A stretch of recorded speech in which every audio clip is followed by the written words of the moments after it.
दोस्तों, trusted GK channel में आपका स्वागत है। आज हम जिस टॉपिक पर बात करेंगे वह टॉपिक है अखंड भारत। दोस्तों, वैसे तो यह टॉपिक हमेशा से ही चर्चा में रहता है, लेकिन अभी कुछ दिनों पहले आरएसएस प्रमुख मोहन भागवत ने एक बयान दिया, जिसके बाद यह टॉपिक अभी चर्चा का विषय बना हुआ है। तो सबसे पहले हम जानते हैं कि मोहन भागवत ने क्या बयान दिया।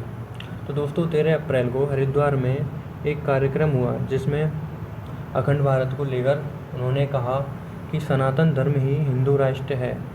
वैसे तो 20 से 25 साल में भारत अखंड भारत होगा, लेकिन अगर हम थोड़ा सा प्रयास करेंगे तो स्वामी विवेकानंद और महर्षि अरविंद के सपनों का अखंड भारत 10 से 15 साल में ही बन जाएगा। इसे कोई रोकने वाला नहीं है। इसके रास्ते में जो आएंगे वह मिट जाएंगे। उन्होंने आगे कहा कि हम अहिंसा की बात कहेंगे, पर हाथों में डंडा भी रखेंगे, क्योंकि यह दुनिया शक्ति को ही मानती है। तो दोस्तों, मोहन भागवत के इस बयान के बाद पूरे देश में यह टॉपिक अभी चर्चा का विषय बना हुआ है। यहाँ हम दूसरे पॉइंट में समझेंगे कि अखंड भारत के मायने क्या हैं। तो दोस्तों, अखंड भारत पर दो राय दी जाती हैं। पहली राय है कि 1947 के बंटवारे के पहले के भारत को हम अखंड भारत माने, जिसमें भारत, पाकिस्तान और बांग्लादेश एक अखंड भारत के रूप में थे। और दूसरा मत है कि मौर्य काल का अखंड भारत, जिसमें भारत के अलावा Afghanistan, Pakistan, Nepal, Bhutan, Myanmar, Bangladesh, Sri Lanka, Thailand, Cambodia, Malaysia, Indonesia, Iran तथा तिब्बत शामिल थे। दोस्तों, यहाँ यह भी जानना आवश्यक है, वर्तमान में ये सभी देश स्वतंत्र हैं तथा उनका अपना संविधान है, उनकी अपनी परंपरा, संस्कृति सभी है। अब दोस्तों, हम अपने तीसरे पॉइंट पर बात करें, जो कि है विखंडन।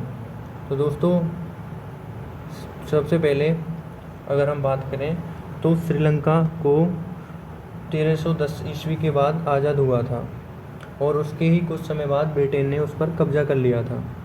अगर हम दूसरे देश अफ़गानिस्तान की बात करें तो 1870 ईस्वी में अरब सेनापति याकूब एलिस ने अफ़गानिस्तान पर कब्जा किया था।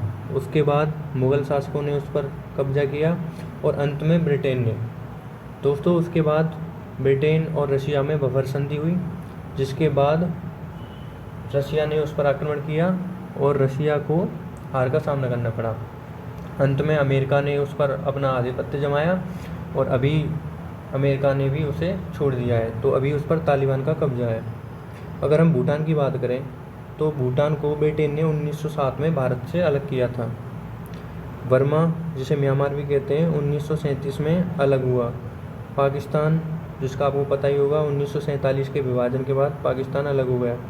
और बांग्लादेश, जो कि पाकिस्तान का भाग था, भारत और पाकिस्तान में युद्ध 1971 के युद्ध के बाद उसे भी अलग कर दिया गया।